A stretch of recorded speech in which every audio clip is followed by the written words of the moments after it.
우리가 하나님의 말씀 보겠습니다. 오늘 하나님께서 우리에게 주는 말씀은 에베소서 4장 1절에서 3절까지의 말씀입니다. 에베소서 4장 1절에서 3절까지의 말씀, 우리 함께 한 목소리로 우리 같이 봉독하겠습니다. 그러므로 주 안에서 갇힌 내가 너희를 권하노니 너희가 부르심을 받은 일에 합당하게 행하여 모든 겸손과 온유로 하고 오래 참음으로 사랑 가운데서 서로 용납하고 평안에 매는 줄로 성령이 하나 되게 하신 것을 힘써 지키라. 아멘. 들으신 헌금을 위해서 기도하겠습니다. 하나님 감사합니다. 어느덧 4월의 마지막 주일입니다. 4월의 아름다운 계절을 우리가 보내면서 이 아름다운 4월의 계절만큼 내 삶도 아름다웠는지 돌아봅니다. 인생이 고단하고 팍팍해서 허락하시는 중을 누리지 못했는지, 아니면 알면서도 나의 욕심과 나의 욕구로 인하여 허락하시는 은총을 망각한 것은 아닌지 돌아봅니다. 주님, 이제 맞이하게 되는 세상에 또 없을 2023년의 5월을 우리가 더 감사하며 살아내는 시간이 되게 도와주옵소서. 그래서 5월에는 더 많이 찬양하게 하시고, 5월에는 더 많이 기뻐하게 하시고, 5월에는 더 많이 나눌 수 있는 삶 되어지게 하나님 우리 삶을 인도하여 주옵소서. 하나님께서 내 삶에 부어주신 것들 가운데 하나님의 나라와 의를 위하여 여러 모양으로 봉헌하여 올려드렸사온즉 이 예물이 하나님이 넉넉하게 사용하실 만한 이 예물 되게 은총을 더하여 주시고, 우리의 삶에 하늘에 신령한 것 땅에 기름진 것으로 채우시는 아버지의 영광의 임재가 있게 하나님 역사하여 주옵소서. 거룩하신 예수님의 이름으로 기도하옵나이다. 아멘. 오늘 본격한 말씀을 가지고 하나 되게 하신 것을 힘써 지키라 라고 하는 제목으로 말씀을 나누도록 하겠습니다. 서양의 사상에는 크게 두 가지로 구분되는 큰 사상의 물줄기가 있습니다. 그것을 우리가 이제 헬레니즘 그리고 헤브라이즘이라고 말하는데요. 헬레니즘은 고대 그리스 철학의 사상을 담고 있는 내용이고, 반면에 헤브라이즘은 고대 이스라엘을 중심으로 한 기독교 사상을 담고 있는 내용입니다. 그런데 헬레니즘과 헤브라이즘이 인간이 살아내는 인간의 삶의 어떤 삶의 최고의 가치, 혹은 인간 삶의 최고의 삶의 방식을 각각 두 개의 단어로 표현하고 있습니다. 그것을 헬레니즘은 호모 아파세티코스라고 하는 문장으로 표현하고 있고, 헤브라이즘은 호모 심파세티코스라고 하는 문장으로 표현을 하는데요. 호모 아파세티코스라고 하는 이 말은 평정심을 유지하는 것을 삶의 최고의 우선순위로 여기는 겁니다. 그런데 이것의 문제가 뭐냐면, 자신의 평정심을 깨트리지 않기 위해서 어떤 일이 있어도 타인의 삶에 관여하지 않는 삶의 문화를 형성했다는 거예요. 그러니까 여러분, 오늘날 서구인들이 가진 아주 강한 속성이 개인주의잖아요. 이 서구인들의 개인주의가 강한 이유가 바로 이것 때문입니다. 나 자신의 평정심과 평안을 위해서 타인의 문제와 타인의 불행에 관여하지 않겠다는 문화가 형성되어 있다고 하는 거예요. 반면에 호모 심파세티코스는 자기가 살고 있는 공동체의 문제를 자신의 문제로 투영시키는 삶의 자세를 말하는 겁니다. 그래서 이것은 타인의 불행과 비극을 체감하고 자신의 삶을 들여 그것을 치유하는 삶을 말하는 것인데요, 이 문화는 타자를 살려야 나도 살 수 있다는 정신으로 삶을 사는 겁니다. 그래서 이건 역시 오늘날 서구인들에게 익숙한 기부 문화가 바로 이런 정신에서 비롯된 것입니다. 자, 여러분, 사람의 삶의 방식, 사람의 삶의 가치 육체에는 호모 아파세티코스가 있고 호모 심파세티코스가 있어요. 똑같은 삶을 살아갔지만 우리가 어떤 삶의 방식을, 내 삶의 최고의 가치, 내가 내 삶을 살아가는 삶의 방식으로 여기는가에 따라 우리의 삶은 크게 달라집니다. 14세기 이탈리아의 가장 위대한 시인이었고 서유럽 문학의 거장으로 인정받는 알리게리 단테라고 하는 분이 있어요. 제가 이분의 책들을 종종 인용을 하는데, 이분이 썼던 이제 명작이 신곡이라는 책이죠. 신곡은 주옥편, 연옥편, 천국편으로 구성되어 있습니다. 오늘날 우리 개신교회는 연옥을 인정하지 않지만 이분은 중세시대에 살았던 분이기 때문에 연옥에 대한 글을 썼던 겁니다. 그런데 신곡의 지옥편 제31곡에 이런 얘기가 나와요. 지옥은 대부분 뜨거운 불이 타는 곳인데 지옥에서 유일하게 추운 곳, 차가운 곳이 있다는 거예요. 그것이 바로 코키토스 호수입니다.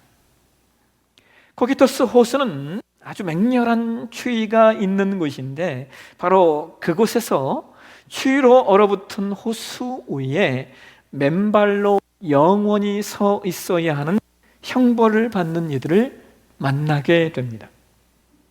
그래서 그들을 보고 묻습니다. 당신은 왜 이곳에 오게 되었냐고 말입니다. 그래서 그들이 이렇게 대답합니다. 우리는 여기 오기 전 타인의 불행에 눈 감은 자들이었습니다. 우리의 관심은 오로지 나의 행복뿐이었습니다. 우리는 그것이 이기심인 줄 몰랐습니다. 우리가 타인의 불행에 눈 감으니 신도 우리의 불행에 눈을 감았습니다. 여러분, 단테는 타자에게 가장 차가웠던 사람들에게 가장 차가운 형벌이 기다리고 있다라고 말하는 것입니다. 오늘 저와 여러분이 공독한 말씀은 로마의 감옥에 연금되어 있던 사도 바울이 에베소 교회에 보낸 서신이에요. 이 서신은 에베소 교회뿐만 아니라 당시 소아시아의 많은 교회들이 이 서신을 함께 읽었기 때문에 우리는 이 서신을 혈압용 서신이라고도 말합니다. 에베소서는 1장에서 6장까지의 내용으로 구성되어 있는데요, 사도 바울은 1장에서 3장까지의 내용을 통하여 기독교의 가장 중요한 교리에 대해서 알려주고 있어요. 바울이 1장에서 3장의 내용을 통하여 우리 가운데 알려주고 있는 교리는 구원에 관한 교리입니다. 구원이 어떤 것이고 그것이 어떻게 이루어진 것인가에 대해서 바울은 에베소 1장에서 3장을 통하여 교회들에게 명확하게 알려주고 있는 겁니다. 그리고 이어지는 4장에서 6장까지의 내용은 1장에서 3장이 이론적인 내용이었던 것에 반하여 4장에서 6장까지는 그 내용이 실천적인 내용으로서 이 서신의 내용이 전환되고 있는 것을 보게 돼요. 그러니까 사도 바울은 에베소서를 통하여 구원이 무엇인가에 대한 이론을 먼저 말하고 그 다음에 구원받은 자로 우리가 이 땅을 어떻게 살아낼 것인가에 대한 아주 실천적이고 실제적인 내용을 우리 가운데 말씀하고 있다는 겁니다. 그러한 실천적인 말씀, 그러한 실제적인 말씀의 첫 내용이 무엇이냐? 그것이 바로 오늘 저와 여러분이 봉독한 말씀이에요. 에베소 4장 1절에 사도 바울이 이렇게 얘기합니다. 그러므로 주 안에서 갇힌 내가 너희를 권하노니 너희가 부르심을 받은 일에 합당하게 행하여. 우리가 부르심을 받았기 때문에 부르심을 받은 자로 합당하게 행할 것이 있다는 거예요. 이어지는 2절에 이렇게 말해요. 모든 겸손과 온유로 하고 오래 참음으로 사랑 가운데서 서로 용납하고, 우리가 부르심을 받은 그 일을 온전히 이루어가기 위해서 우리가 합당하게 행해야 될 것이 있는데, 그것은 겸손이고 온유이고 오래참임이고 사랑 가운데 서로 용납하는 것이다 라고 바울은 말하고 있습니다. 그러면서 이어지는 4장 3절에 이런 얘기를 합니다. 4장 3절을 보실까요? 같이 읽겠습니다. 평안에 매는 줄로 성령이 하나 되게 하신 것을 힘써 지키라. 바울은 힘써 지켜라 라고 말하고 있어요. 왜 그렇습니까? 힘써 지키지 않으면 이루어지지 않기 때문이죠. 그래서 여러분, 우리가 신앙을 살아내는 부분, 신앙을 믿음으로 살아내는 그 실천적인 영역에 있어서 우리에게 가장 필요하고 가장 중요한 훈련이 뭐냐? 그것은 바로 하나됨의 훈련이에요. 왜냐하면 사람과 사람 사이에서 가장 어려운 일이 바로 하나 되는 일이기 때문입니다. 여러분, 아담과 하와가 타락한 후에 그의 후손들에게 일어난 일들 중에 성경이 가장 첫 번째로 기록하고 있는 내용이 뭔지 아십니까? 창세기 4장에 기록되어 있는 가인과 아벨 사건이에요. 어떤 일입니까? 형 가인이 동생 아벨을 때려 죽이죠. 그러니까 여러분, 인간이 갖는 커다란 죄성 가운데 가장 무서운 내용이 인간 사이에는 적대감이 존재한다는 거예요. 이것이 타락한 인간의 본성에 내재되어 있는 요소입니다. 그러니까 여러분, 갈라디아서 5장으로 가시면은 갈라디아서 5장 22절에 성경이 이런 얘기를 해요. 성령의 열매에 관한 말씀을 우리 가운데 주고 있어요. 뭐라고 말합니까? 오직 성령의 열매는 사랑과 희락과 화평과 오래참음과 자비와 양성과 충성과 온유와 절제니 이 같은 것을 금지할 법이 없다는 거예요. 그런데 여러분, 우리가 갈라디아서 5장을 보시면요, 성령의 열매에 관한 말씀이 나오기 전에 그 앞에서 성경이 이런 말씀을 이야기하고 있어요. 우리 함께 갈라디아서 5장 19절에서 21절 말씀 한번 보실까요? 같이 한번 읽도록 하겠습니다. 육체의 일은 분명하니 곧 음행과 더러운 것과 호색과 우상숭배와 주설과 원수 맺는 것과 분쟁과 시기와 분냄과 당짓는 것과 분열함과 이단과 투기와 술 취함과 방탕함과 또 그와 같은 것들이라 전에 너희에게 경고한 것 같이 경계하노니 이런 일을 하는 자들은 하나님의 나라를 위협으로 받지 못할 것이요. 자, 여러분, 육체의 일은요, 성령의 열매와 반대되는 내용들이 있잖아요. 근데 여러분, 이 내용들을 우리가 잘 보시면요, 육체의 일로 기록된 내용들이, 많은 내용들이 무엇으로 귀결이 되냐면 모두 다 많은 내용들이 하나됨을 깨트리는 내용이다라고 성경이 말하고 있다는 거예요. 자, 여러분 보세요. 원수 맺는 것, 분쟁, 시기, 분냄, 당짓는 것, 분열하는 것, 이단과 투기. 그러니까 육체의 일들은 결국 사람과 사람 사이를, 공동체를 무너뜨리는 일들이라는 겁니다. 그래서 우리가 이어지는 성령의 열매를 어떻게 해석해야 하느냐? 성령의 열매는 뭐냐? 육체의 일이 거룩을 잃어버리게 만들고, 나아가 그것이 사람과 사람 사이를 해치고 공동체를 흔들고 하나됨을 무너뜨리는 일들이기 때문에 성령의 열매는 우리의 거룩을 이루어가고 나아가서 사람과 사람 사이를 이어주는, 공동체의 하나됨을 위하여 꼭 필요한 열매들이라고 해석을 하셔야 한다는 거예요.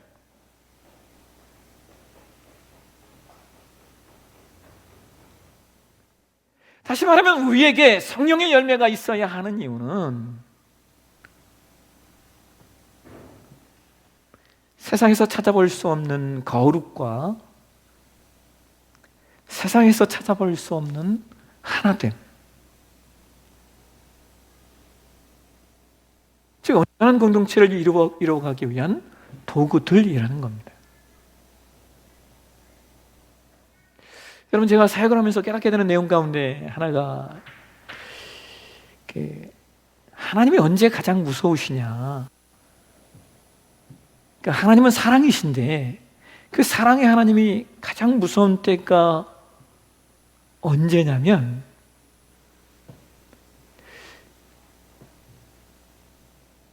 교회를 분열시키고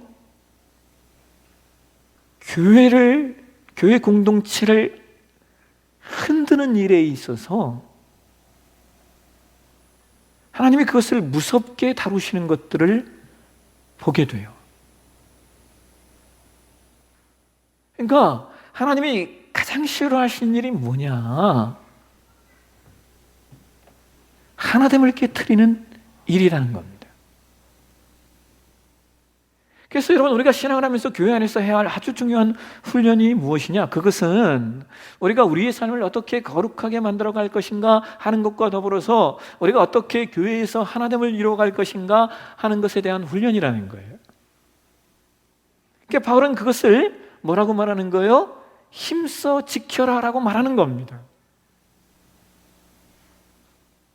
그렇다면 문제는 이거예요. 우리가 어떻게 하나됨을 이루어갈 수 있는가 하는 겁니다. 어떻게 하나됨을 이루어갈 수 있는가?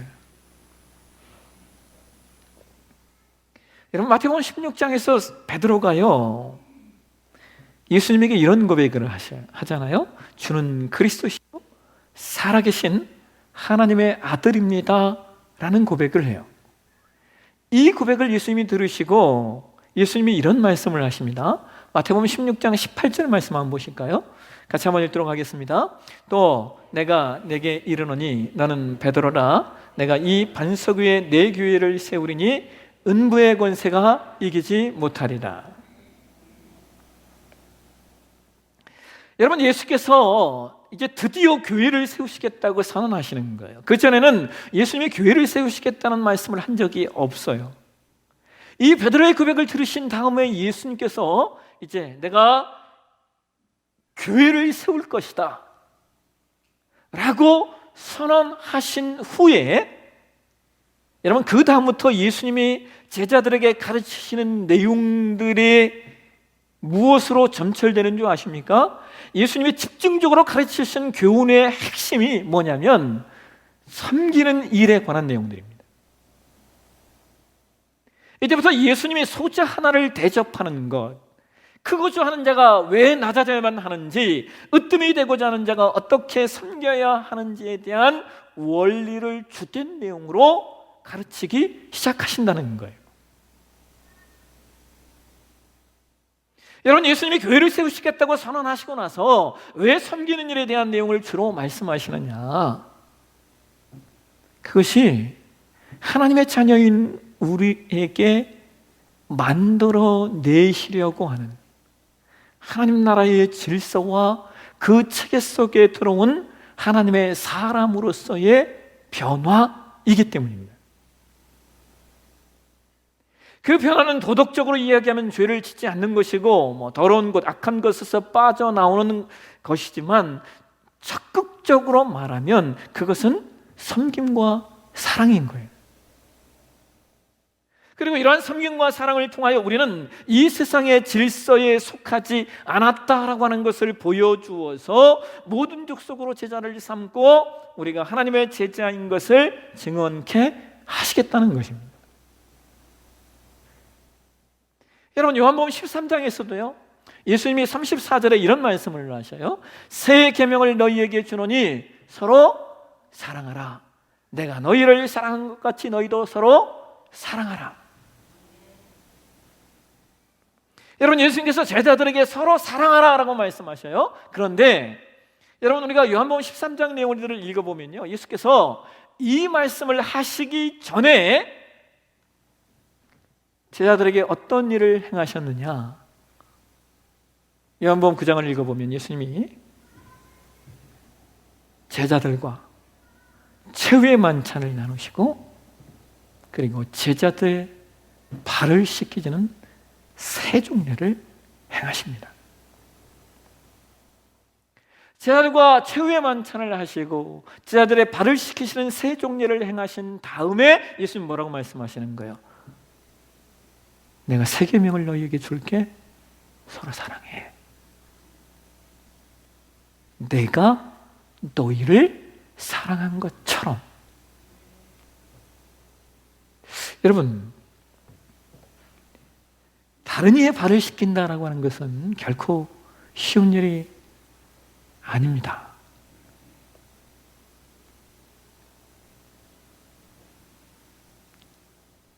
더군다나 당시에, 예수님 당시에 이 문화와 시대에는 사람들이 샌들을 신고 다녔잖아요. 그리고 길들이 포장된 길들도 지금처럼 포장된 길도 아니고, 그래서 하루 일과를 마치고 들어오면 가장 더러운 것이 발입니다. 그렇기 때문에 당시에는요, 노예 중에서도, 노예들 중에서도요, 발을 씻기는 노예가 가장 낮은 노예, 가장 낮은 노예가 주인의 발을 씻겼어요. 그런데 그렇게 가장 낮은 하인이 하는 일을 지금 누가 하고 있는 거예요? 예수님이 하고 계신 거예요. 그리고 그 일을 하신 후에 예수님은 서로 사랑하라 말씀하시는 거예요.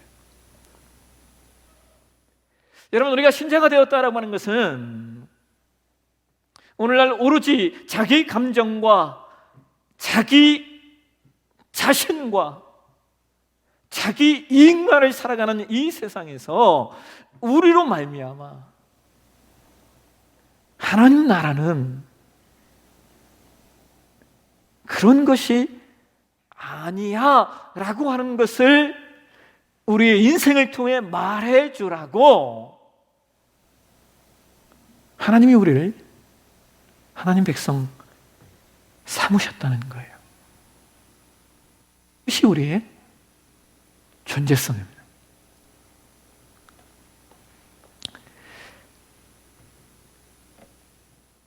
얼마 전에 우리 교회에 이렇게 등록하셨다가 한 2분 정도가 이렇게 다른 교회로 가시겠다고 이렇게 하셨어요. 그래서 제가 그분들에게 좀 이렇게 정중하게 여쭤봤어요. 다른 교회로 이동하시는 이유를 알려주시면 우리 교회에 유익이 되겠다고 이렇게 말씀을 드렸어요. 왜냐하면 우리 안에 문제가 있다면 수정을 해야 되기 때문이죠. 그랬더니 한 분이 장문의 글을 이렇게 보내셨어요. 근데 요지는 이거예요. 우리 교회가 너무 커졌다는 거예요. 우리 교회가 너무 커져서 자기는 작은 교회로 가시겠다는 거예요. 제가 그 말을 듣고 장문의 글을 썼다가 제가 그냥 지웠어요. 제가 뭐라고 썼냐면, 아이고 집사님, 그러면 다른 교회, 작은 교회 가셨는데 그 교회가 조금 더 커지면 그때도 또 교회 옮기셔야 되겠네요. 그 어떻게 그렇게 교회가 커질 때마다 옮기시면 어떻게 신앙생활 하셔요? 라고 썼다가 제가 다 지우고, 좋은 교회 만나셔서 신앙생활 잘하세요 하고 그냥 끝냈어요. 그리고 또 한 가정은 제가 이렇게 말씀을 드렸더니 뭐라고 하셨냐면, 우리 교회가 작아서 조금 더 큰 교회로 가야 되겠다는 거예요.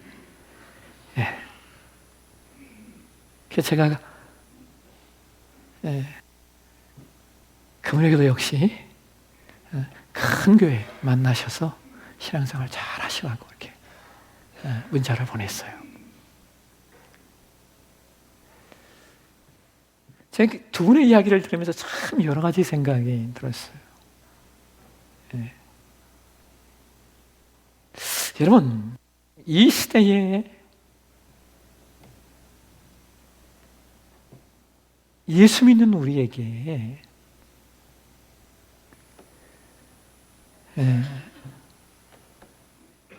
우리에게 있어야 하는 가장 중요한 신앙의 내용이 하나 있다면 저는 그것이 바로 공동체 의식이라고 생각을 합니다. 지금 이 시대는요, 모든 것이 나의 필요를 위한 수단으로 여겨지는 시대예요. 내가 무엇을 결정하고 무엇을 선택하든지 모든 것이 나의 필요를 위한 수단이 되어버려요. 모든 것이 객체화되어 있고 나의 이익을 위해서라면 기꺼이 타자를 밟고 지나갈 수 있는 것. 그것이 저와 여러분이 살고 있는 이 시대의 모습이에요.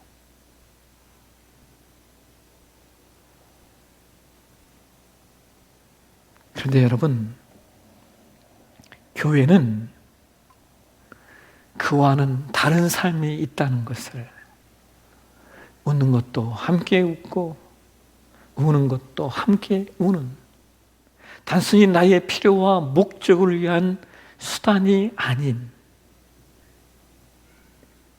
공동체라는 사실을 보여주고 말해줄 수 있는 것이 교회라는 거예요.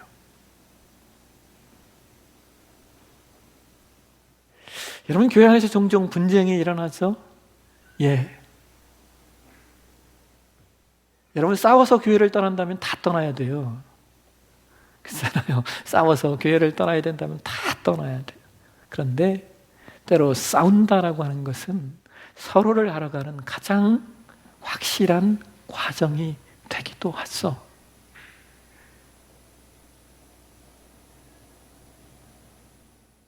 싸워서 가족을 버린다면 가족이 남아날 수 있는 사람이 또 어디 있겠습니까? 여러분, 영어에 복이라는 단어가 두 가지가 있어요. 복이라는 단어. 하나는 happiness라고 하는 단어예요. 또 하나는 blessing이라는 단어입니다. 그런데 우리에게 행복이라는 단어로 번역이 되는 happiness는 이 단어가 어디에서 왔냐면 happen이라고 하는 단어에서 왔어요. 우연한이라는 단어에서 나온 말이 happiness, happen이라는 단어에서 happiness라는 단어가 나왔어요. 그래서 세상 사람들은 복을 운이 좋다라고 말하는 겁니다. 그런데 우리에게 축복이라는 단어로 번역된 이 blessing이라고 하는 단어는 어디에서 온 말이냐면 bleeding이라고 하는 단어에서 온 말이에요. bleeding이 blessing이라는 단어를 만들어냈어요.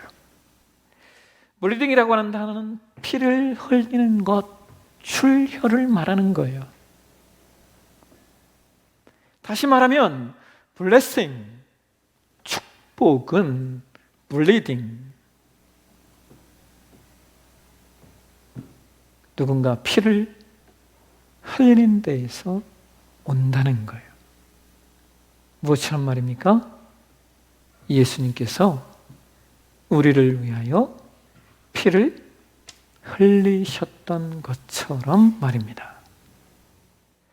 여러분, 우리가 주 안에서 하나 되는 비결은 다른 게 아니에요. 우리가 서로를 위하여 때로 피를 흘려줄 수 있는 마음, 우리가 공동체를 위하여 내 삶의 시간과 재정과 나의 수고를 기꺼이 내놓을 수 있는 헌신,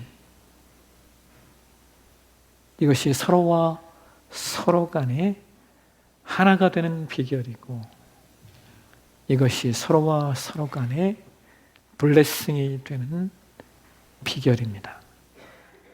서로에게 블리딩하여 블레싱을 나누는 그런 공동체, 우리 네프 사랑의 공동체가 되시길 주의 이름으로 축원합니다.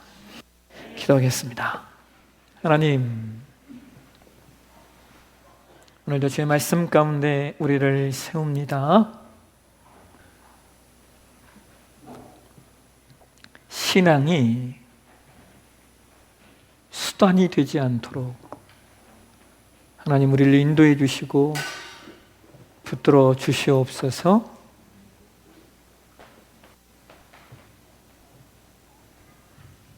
주께서 우리 모든 환경과 상황 가운데 하나님 기뻐하시는 온전한 공동체 누리는 데 부족함이 없도록 우리를 인도하여 주옵소서.